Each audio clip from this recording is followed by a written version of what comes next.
எல்லோருக்கும் வணக்கம். இன்றைக்கு இந்த அவசரமான இந்த சந்திப்பு மிகவும் முக்கியமானது. விசேடமாக வடக்கில் வாழ்கின்ற மக்களுக்கு அழைப்பு விடுக்க வேண்டிய தேவை ஒன்று ஏற்பட்டிருக்கின்றது. குறிப்பாக இன்றைக்கு யாழ் மாவட்டத்தில் வாழ்கின்ற மக்களுக்கு எங்களுடைய அன்பான அழைப்பொன்றை விடுக்க வேண்டியிருக்கின்றது.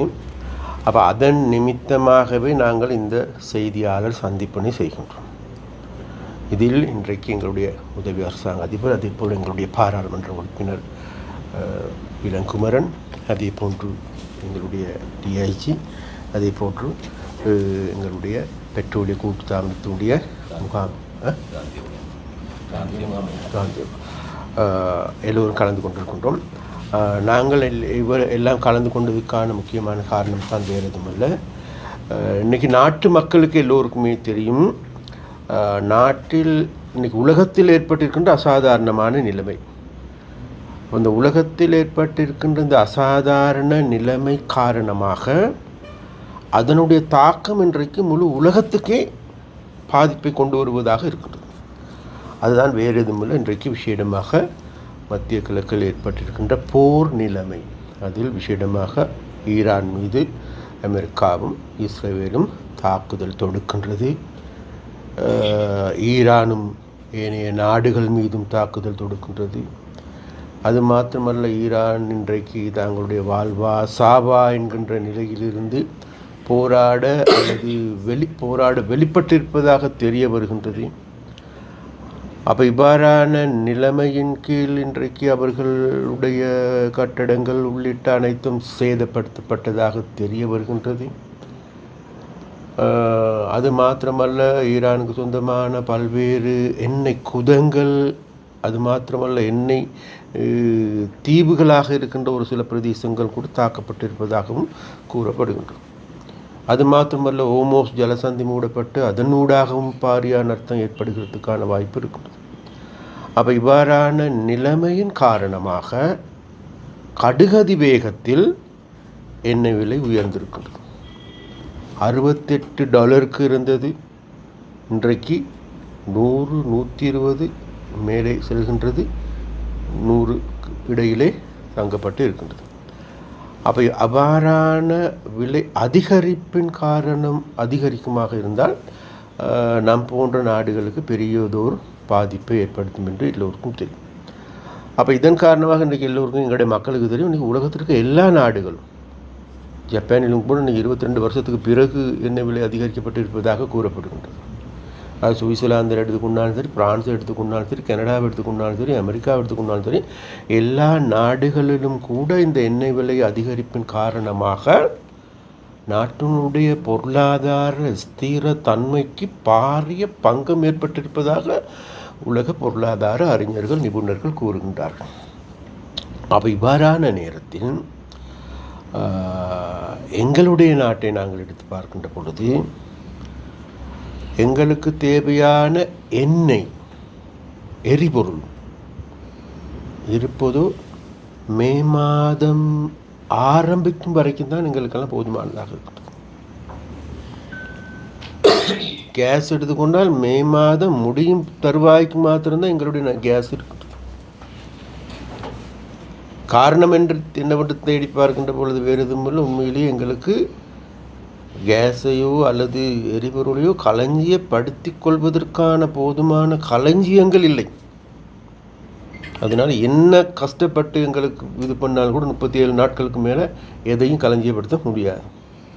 அதனால் வேண்டி ஒரு நாடு என்ற வகையில் உண்மையிலே நாங்கள் அந்த விஷயத்தில் எடுத்து பார்க்கின்ற பொழுது இது நாள் வரைக்கும் இருந்தவர்கள் எங்களுடைய நாட்டை தோல்வி அடைந்த பின்தங்கிய நாடாக தள்ளி வைத்திருக்கின்றார்கள். அதனால் அதிலிருந்து மீள வேண்டிய தேவை இருக்கின்றது. அப்போ இவ்வாறான ஒரு மீள வேண்டிய தேவை இருப்பதன் காரணமாகவும் மறுபுறத்தில் எங்களுடைய நாடு கடந்த காலங்களில் பொருளாதார நெருக்கடி, அதன் போது எங்களுக்கு வரிசை யுகம் நாங்கள் மறந்துவிடக்கூடாது, பாரிய நெருக்கடி. அப்போ அந்த நெருக்கடியெல்லாம் இன்றைக்கு மக்களே கூறுகின்றார்கள். அந்த நெருக்கடி ஏற்பட்டது வேறு எதுவும் அன்றைய காலகட்டங்களில் ஏற்பட்ட அரசியல்வாதிகளுடைய அசமந்த போக்கு அல்லது தோல்வி கண்ட நிலை. ஆனால் இப்போது ஏற்பட போவது உண்மையிலே மக்களுக்கே நன்றாக தெரியும்.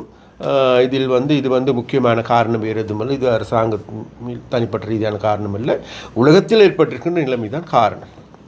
அப்போ அதனால் நம்முடைய அரசாங்கம் என்ற வகையில் முதலாவதாக இந்த எண்ணெய் எரிபொருள் எங்களுக்கு மே மாதம் ஆரம்பம் வரைக்கும் இருக்குமாக இருந்தால் இன்னொரு 10 நாட்களுக்காவது முன்னோக்கி தள்ளிக்கொள்ள முடியுமாக இருந்தால் நன்றாக இருக்கும் என்று நாங்கள் பார்க்கின்றோம். அந்த அளவுக்கு நாங்கள் சிக்கனமயப்படுத்த வேண்டிய தேவை இருக்கின்றது. அப்போ அந்த அளவுக்கு நாங்கள் சிக்கனமயப்படுத்துவதற்காக நாங்கள் அதற்கான பொறிமுறைகளை தயாரிப்பதற்கு இன்றைக்கு காலையிலிருந்து நேற்றிலிருந்து எங்களுடைய ஜனாதிபதி உள்ளிட்ட இதற்கு உரிய அனைத்து அதிகாரிகளும் இது சம்பந்தமாக பேசி வருகின்றார்கள். அவ்வாறான பேச்சுவார்த்தையின் பொழுது இந்த QR சிஸ்டத்தை மீள நடைமுறைப்படுத்துவதற்கான செயற்பாடுகளை நாங்கள் முன்னெடுத்திருக்கிறோம்.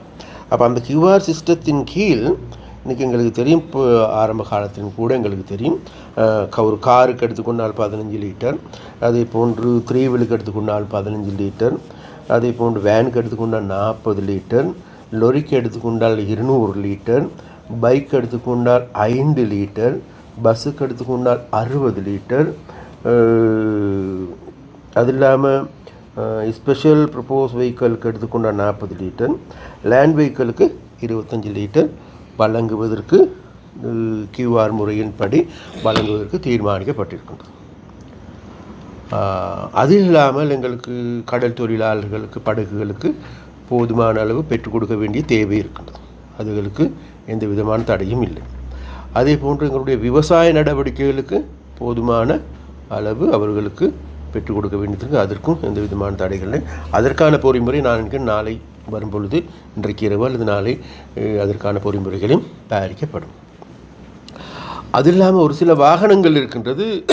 இப்போ இன்றைக்கு நாங்கள் இது சம்பந்தமாக பேசுகின்ற பொழுது எங்களுடைய உதவி அரசாங்க அதிபரும் கூட அவர்கள் குறிப்பிட்டார்கள், லொரி 200 லிட்டர் கொடுக்கின்ற பொழுது உண்மையிலே எங்களுடைய லொரிகள் ஒரு சில நேரத்தில் ட்ரிங்கோ மலைக்கு சென்று வர வேண்டி வரலாம்.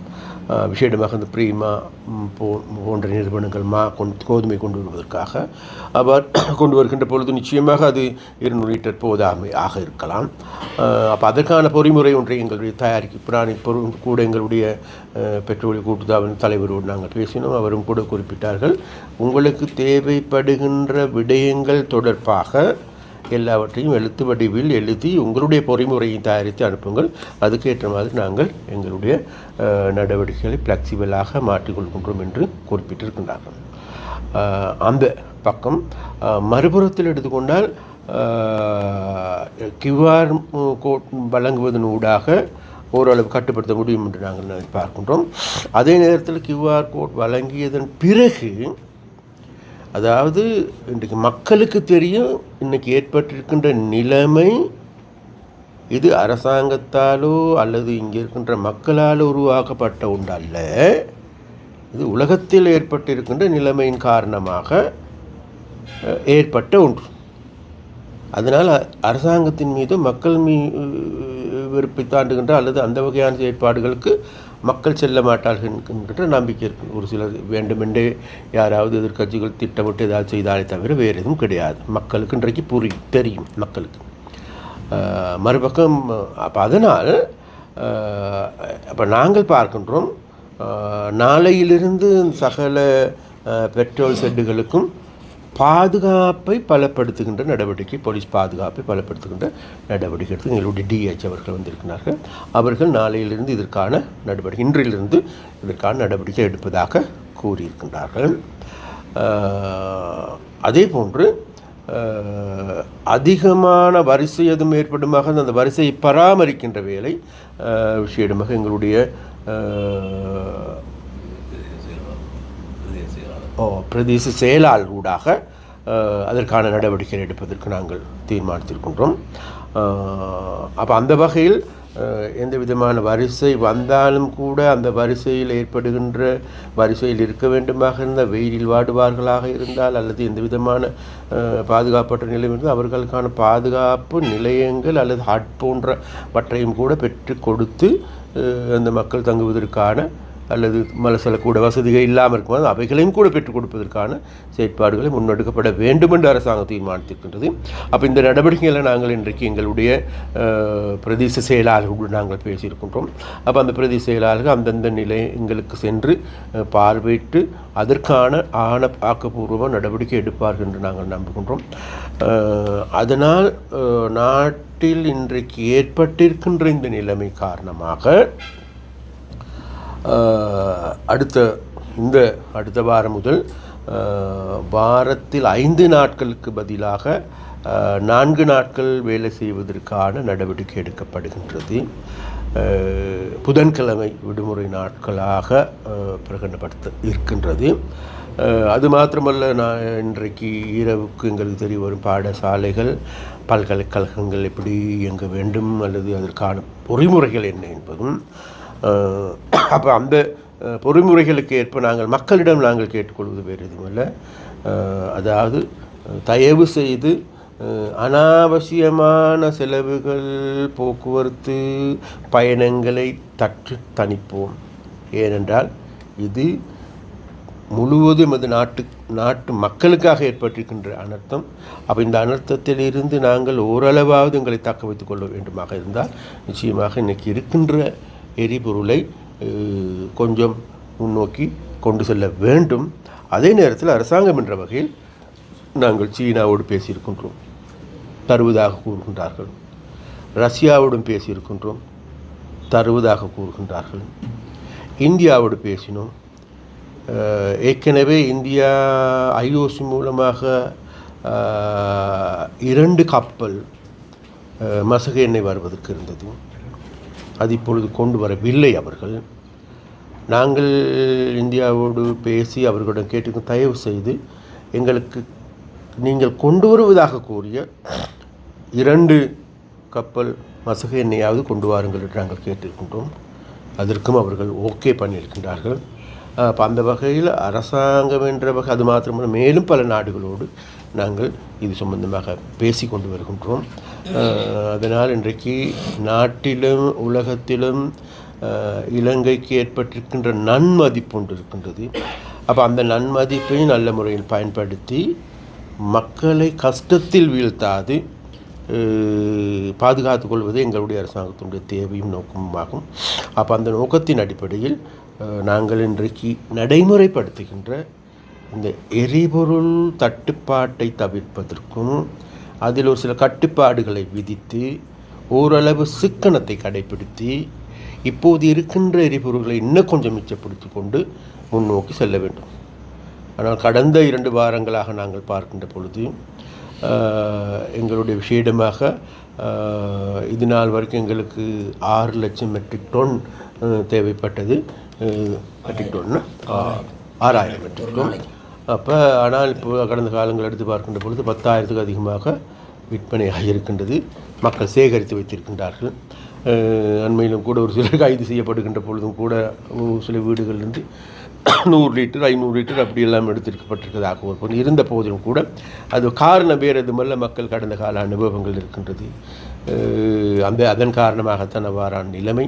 நாங்கள் சொல்கின்றோம் அவ்வாறான நிலைமை எதிர்காலத்தில் நாங்கள் சொல்ல போகணும்னா அவ்வாறான நிலை கடந்த காலத்தில் ஏற்பட்ட நிலைமை அல்ல, இனி ஏற்படுமாக இருந்தால் இதை விட எல்லோருமே பாதிக்கக்கூடிய ஒரு நிலைமை தான் ஏற்படும். அதனால் நாங்கள் நினைக்கின்றோம், நாங்கள் பிரார்த்திக்கின்றோம், இந்த யுத்தம் தொடரக்கூடாது. இந்த யுத்தத்தை தொடருவதற்கான பொறிமுறையில் இன்றைக்கு யாரும் கிடையாது. அமெரிக்காவும் கிடையாது, அதே போன்று ஈரானும் கிடையாது. ஏன்னா எல்லோருமே கஷ்டத்தில் வீழ்ந்திருக்கின்றோம். அந்த கஷ்டத்தில் வீழ்ந்ததன் காரணமாக இந்த யுத்தத்தை ஆரம்பித்த அன்றே இதன் வெல்வோம் என்று நினைத்தவர்கள் தோல்வி அடைந்திருக்கின்றார்கள். அப்போ அதனால் அதே நேரத்தில் இந்த யுத்தத்தை ஆரம்பித்து வீழ்த்தப்படும் என்கின்ற கூறுகின்ற நாடுகள் முன்னேறி இருக்கின்றது. இதில் ரஷ்யா விழுந்துவிடும் என்று நினைத்தார்கள். ரஷ்யாவில் இன்றைக்கு எண்ணெய்க்கும் இல்லாத அளவுக்கு அதிகமான எண்ணெய் கொள்வனவு அங்கு இருக்கின்றது. சீனா வீழ்ந்துவிடும் நினைத்தார்கள், இல்லை, அதுவும் அப்படி. மறுபுறத்தில் ஈரான் எடுத்துக்கொண்டாலும் கூட இன்றைக்கு யுத்தத்தை தொடர்ந்து செய்வது என்கின்ற நிலைக்கு வந்திருக்கின்றார்கள். அதன் மூலமாக எண்ணெய் விலையை அதிகரித்து அதன் மூலமாக அழுத்தத்தை ஏற்படுத்தி அந்த அழுத்தத்தின் ஊடாக யுத்தத்தை நிறுத்த வேண்டும் என்று அவர்களுடைய நோக்கமாகவும் இருக்கின்றது. எது எவ்வாறான போதிலும் கூட அந்த பிரச்சனைகள் அது அவர்களுக்குரிய பிரச்சனை, எங்களுக்குரிய பிரச்சனை வேறு எதுவும் இல்லை. இருக்கின்ற எரிபொருளை கட்டுப்படுத்தி ஓரளவு சிக்கனப்படுத்தி இன்னும் ஒரு 10-20 நாட்களுக்கு மிச்சப்படுத்திக் கொள்வதே போதிய தேவையாக இருக்கின்றது. அந்த தேவைக்காக வேண்டி மக்களிடம் நாங்கள் மிக மிக வினயமாக கேட்டுக்கொள்கின்றோம். எந்த விதமான கலவரமின்றி, எந்த விதமான உங்கள் சிரமத்துக்கு எங்களை மன்னித்து விடுங்கள், எந்த விதமான கலவரங்களின்றி இருக்கின்றதை பகிர்ந்து கொண்டு நேர்த்தியான முறையில் அமைதியான முறையில் இவைகளை பெற்றுக்கொண்டு செயற்படுவோம் என்று மிக மிக அன்பாக பண்பாகவும் மக்களிடம் நாங்கள் கேட்டுக்கொண்டோம். யாழ்ப்பாணத்தில் கணிசமான எரிபொருள் நிலையங்கள் வந்து மூடப்பட்டு காணப்படுது. யாழ்ப்பாணத்தில் எல்லாமே எரிபொருள் நிலைமை கையிருப்பு நிலைமை எப்படி? யாழ்ப்பாணத்தை பொறுத்தவரையில் யாழ்ப்பாணத்தில் காங்கேசன்துறை தொகைச்சாலையிலிருந்து தான் விநியோகம் மேற்கொள்ளப்படுகின்றது. அதற்கு மேலதிகமாக கொழும்பிலிருந்தும் நேரடியாக விநியோகம் மேற்கொள்ளப்படுகின்றது. இன்று ஞாயிற்றுக்கிழமை என்றபடி காரணத்தினால் வாரந்தோறும் ஞாயிற்றுக்கிழமை எமது தொகைச்சாலை இயங்குவதில்லை. நேற்று சனிக்கிழமை இரவு QR தொடங்க போகிறதாக அறிவிக்கப்பட்டதால் பொதுமக்கள் சில QR முதல் எரிபொருளை பெறணும் என்ற ரீதியில் சில எரிபொருள் நிலையங்களில் இருந்த எதிர்பாராத விற்பனை நடைபெற்றதால் எரிபொருள் தீர்ந்து காணப்படுகிறது. எனினும் நாளை காலையில் எல்லா எரிபொருளுக்கும் தேவையான எரிபொருள் விநியோகிக்கப்பட்டு அவர்களுக்கு வழங்கப்பட்ட QR கோட்டா அடிப்படையில் எந்த சந்தேகம் இல்லாமல் அவர்கள் அந்த QRஐ அந்த வாரத்துக்குரிய வழியில் எந்த நெருக்கடியும் இல்லாமல் பெற்றுக்கொள்வதற்கு பெட்ரோலிய கூட்டுத்தாபனம் உறுதி வழங்கப்படுகிறது. இந்த QR கார்டு தொடர்பில் வந்து ஒரு இது ஒன்று இருக்குது தானே, இந்த வாகனங்கள் கைமாற்றின பிரச்சனை. QR நேற்று மட்டும் ஏற்கனவே பதிவு செய்யப்பட்ட QRஐ எடுக்கக்கூடிய மாதிரி வசதி செய்யப்பட்டுள்ளது. இன்று மதியத்துக்கு பின்பு புதிய வாகனங்களுக்கு QRஐ ரெஜிஸ்டர் பண்ணக்கூடிய வாய்ப்பு வழங்கப்பட்டுள்ளது. மேலும் அந்த வாகனங்கள் கைமாற்றப்பட்ட சந்தர்ப்பங்களில் எமது அந்த QR முறையானது மோட்டார் போக்குவரத்து திணைக்களத்துடன் இணைக்கப்பட்டு அதில் கைமாற்றப்பட்ட வாகனத்துக்குரிய பெயர் மாறப்பட்டிருந்தால் அந்த QR டிலீட் பண்ணப்பட்டு நீக்கப்பட்டு புதியவர்கள் வெகு விரைவில் அந்த தங்களுடைய மாற்றப்பட்ட வாகனத்துக்குரிய புதிய QRஐ பதிவு செய்ய முடியும். QRல ஒரு கிழமைக்கு எத்தனை தடவை அடிக்கலாம்? QRல விரும்பினபடி அடிக்கலாம். ஆனால் அதால் வழங்கப்பட்ட கோட்டா மட்டத்தை தான் அடிக்கலாம். உதாரணமாக மோட்டார் சைக்கிளுக்கு 5 லிட்டர் தான் அடிக்கலாம். சின்ன மோட்டார் பைக்கை பொறுத்தவரையில் 2 லிட்டர் 3 லிட்டரில் ஃபில் பண்ணும். அவை 2-3 தரம் அடிக்கலாம். அதில் எந்த சந்தேகமும் இல்லை. யாழ்ப்பாணத்தில் எத்தனை நாளுக்கான எரிபொருள் கையிருப்பு இருக்குது? சராசரி எங்களை யாழ்ப்பாணத்தில் ஒரு 2 நாள் 3 நாளுக்குரிய கையிருப்பு இருக்குது. ஆனால் தொடர்ச்சியாக எமக்கு கொலன்னாவை எமது மொத்த களஞ்சியத்திலிருந்து தொடர்ச்சியாக கிட்டத்தட்ட 33,000 லிட்டர் கொள்ளளவில் 5-6 பவுசர்கள் தொடர்ச்சியாக வந்து கொண்டிருக்கு. நேற்றும் கேக்கஸில் வந்த பவுசர் இருக்குது. நாளைக்கு விடிய அது இறக்கப்பட்டு விநியோகிக்கப்படும். விசேடமாக ஏதாவது அரசு தரப்புகள் அப்படி ஏதாவது அவைக்கு ஏதாவது சலுகைகள் அடிப்படையில் ஏதாவது பெற்றுக் கொடுங்க? எமது கூட்டுத்தாபனம் இப்போ எரிபொருள் அமைச்சு எதிர்பார்த்துள்ளது சகல வாகனங்களும் QR முறையில் பதிவு செய்யப்பட்டு அதனூடாக வழங்கப்பட வேண்டும் என்பதும் மற்றும் எமது கௌரவ அமைச்சர் கூறிய வகையில் சில விசேட தேவைகள் உதாரணமாக விவசாய நடவடிக்கைகள் மீன்பிடி என்பதற்கு தற்போது உடனடி தீர்வாக QR விட்டாலும் எதிர்காலத்தில் அதுவும் QRக்குள்ளே கொண்டு வர்றதுக்குரிய நடவடிக்கை தான் எடுக்கிறதுக்கு தீர்மானித்துள்ளோம். இதில் இந்த வாடகை வாகனங்கள் ஒரு ஆக்கள் இப்போ அவைகளுக்கான ஒத்துக்கூட என்ன மாதிரி எனக்கு இப்போ ட்ரெயினும் இல்லை, இப்போ கொழம்புக்கு போகிறதுல பஸ்ஸு பேனரில் போகிற ஆக்கள் இந்த ஏர்போர்ட் இதில் போகிறது மற்ற இங்கே உள்ளூருக்கு அந்த ஓட்டோ சர்வீஸு மோட்டர் சைக்கிள் சர்வீஸில் இப்போ ஓட்டோவை பொறுத்தவரையில் அவைகளுக்கு வேறு அந்த 15 லிட்டர் வழங்கப்படுகிறது. எங்களை பொறுத்தவரை 15 லிட்டர் ஓரளவு போதிய அளவு வகை காணப்படுது. சில நீங்கள் சொன்ன மாதிரி அந்த வேனுகள் அதுகள் ஏர்போர்ட்டுக்கு போகிறதுக்கு எதிர்காலத்தில் கௌரவ அமைச்சர் சம்பந்தமாக கலந்துரையாடி அவர்களுக்கு விசேட சில வேளைகளில் வாகன இலக்கங்களை வைத்து QRின் இதை அதிகரிக்க வாய்ப்புள்ளது. இப்போ உடனடி தீர்வாக கிட்டத்தட்ட 80% பிரச்சனை தீர்வதற்காக பொதுவான கியூஆர் தான் இதன் நடைமுறைப்படுத்தப்படுகின்றது. அதோடாக பிறகு விசேட தேவைக்கூடியவர்களின் வேண்டுகோளுக்கு ஏற்ப எதிர்காலத்தில் தீர்மானிக்கும். இது தொடர்பாக இப்போ நாங்கள் இன்னும் கொஞ்சம் முன்னுக்கு நாங்கள் எங்களுடைய பெட்ரோலிய கூட்டுத்தாபன தலைவரோடு நாங்கள் பேசினோம். அதில் நாங்கள் கேட்டோம், நாங்கள் கேட்டப்போ 200 லிட்டர் கொடுக்குன்றதுக்கு இதில் போதாமல் இருந்தால் என்ன செய்யுது. அவங்க சொன்னால் அதுக்கான பொறிமுறை ஒன்று தயாரித்து எங்களுக்கு அனுப்ப நாங்கள் அதுக்கான ஆக்ஷன் ஒர்க்கும் எடுக்க வேண்டும். அதில் நான் சொன்ன கமத்தொழிலுக்கு எடுத்து ரைட், கமத்தொழிலுக்கு நீங்கள் உங்களுக்கு என்ன தேவையோ கமத்தொழில் திணைக்களத்தின் மூலமாக அதற்கான ரிக்வெஸ்ட்டை தாங்க நாங்கள் அது செய்யணும். அதில் பிக்மி பாவிக்கிறார்களுக்கு என்ன செய்யணும், அதையும் இங்கே இருக்கின்ற பிக்மி நிறுவனத்தோடு பேசி அதற்கான அது இல்லாமல் பொதுவான பொறிமுறை என்று செய்யப்படுது நாட்டில். அப்போ அந்த பொறிமுறைக்கேற்ப அதிலையும் நம்ம செய்வோம்னு சொன்னாங்க. அதே போன்று பேக்கரியில் சம்பந்தமான பிரச்சனையும் வருது. அப்போ அதையும் நாங்கள் காய்ச்சிருக்கோம். அதுகளுக்கும் இங்கே இருக்கின்ற பேக்கரி தொடர்பாகவும் இங்கே இருக்கின்ற பேக்கரி சங்கங்களோடையும் பேசி அவர்களுடைய தேவை என்னான்னு கருதி அதற்கேற்ற முறையில் ஒரு பொறிமுறையை தயாரித்து அனுப்புங்க. அதுகளுக்கான வேலைகள் நாங்கள் செய்கிறோம்ட்டு ஃப்ளெக்சிபிளாக சொல்லியிருக்காங்க. இப்பொழுதைக்கு இன்று யாழ் மாவட்டத்தில் உள்ள எரிபொருள்கள் தொடர்பான பிரச்சனைகளை கலந்துரையாடுவதற்காக கௌரவ அமைச்சர் யாழ் மாவட்ட ஒருங்கிணைப்பு குழு தலைவரும் மற்றும் கௌரவ பாராளுமன்ற உறுப்பினர் யாழ் மாவட்ட பாராளுமன்ற உறுப்பினர் கௌரவ இளங்குமரன் கருணாநிதி அவர்களும் மற்றும் அதே போன்று பெட்ரோலிய யாழ் மாவட்டத்தில் ஏற்பட்டுள்ள எரிபொருள் நெருக்கடி தொடர்பில் முக்கிய பல தீர்மானங்கள் எடுக்கப்பட்டிருக்கின்றன. மத்திய கிழக்கு நாடுகளில் ஏற்பட்டுள்ள போர்ச்சூழல் காரணமாக இலங்கையில் மட்டுமல்ல உலகம் முழுவதும் எரிபொருள் தட்டுப்பாட்டு பிரச்சனை ஏற்பட்டிருக்கின்றது. இந்நிலையில் இலங்கையில் அது பெரிய பாதிப்பை ஏற்படுத்தியிருக்கின்றது. இதனால் இலங்கையில் கியூஆர் முறை தற்போது அறிமுகம் செய்யப்பட்டிருக்கின்றது. இந்த கியூஆர் முறை அறிமுகம் செய்யப்பட்டிருக்கின்ற நிலையில் யாழ்ப்பாணத்தில் தொடர்ந்தும் நெருக்கடி நிலைமைகள் இருக்கின்றது. அதனால் யாழ்ப்பாணத்தில் உள்ள பொதுமக்களின் அத்தியாவசிய தேவைகள் மற்றும் ஏனைய தேவைகளை நிறைவேற்றுவதில் உள்ள சவால்கள் பிரச்சனைகள் தொடர்பில் நேற்றைய யாழ் மாவட்ட செயலகத்தில் இடம்பெற்றிருந்த முக்கியமான கூட்டத்தில் கலந்துரையாடப்பட்டிருந்தது. இதன்போது பொதுமக்கள் இந்த எரிபொருளில் ஏற்படும் பாதிப்பு பிரச்சனைகள் தொடர்பில் ஆராயப்பட்டு பொதுமக்களுக்கு சுமமான முறையில் மற்றும் அவர்களுடைய தேவைகளை நிறைவேற்றும் வகையில் எரிபொருளை வழங்குவது மற்றும் சிக்கனமான முறையில் எரிபொருளை பயன்படுத்துவது உள்ளிட்ட பல்வேறு விடயங்கள் ஆராயப்பட்டு பொதுமக்கள் எரிபொருளை தங்களது தேவைக்கேற்ற முறையில் பெற்றுக்கொள்வதற்கான சில முக்கிய தீர்மானங்களும் எடுக்கப்பட்டிருக்கின்றன. இந்த கூட்டத்தில் யாழ் மாவட்ட மேலதிக அரசாங்க அதிபர் அமைச்சர் சந்திரசேகரன், பாராளுமன்ற உறுப்பினர் இளங்குமரன் உள்ளிட்ட பெட்ரோலிய கூட்டுத்தாபன அதிகாரிகள் மற்றும் மாவட்ட பிரதம அதிகாரிகள் என பலரும் கலந்து கொண்டு மாவட்டத்தில் ஏற்பட்டிருக்கின்ற எரிபொருள் நெருக்கடி தீர்ப்பது தொடர்பில் கலந்துரையாடி பொதுமக்களை பாதிக்காத தீர்மானங்கள்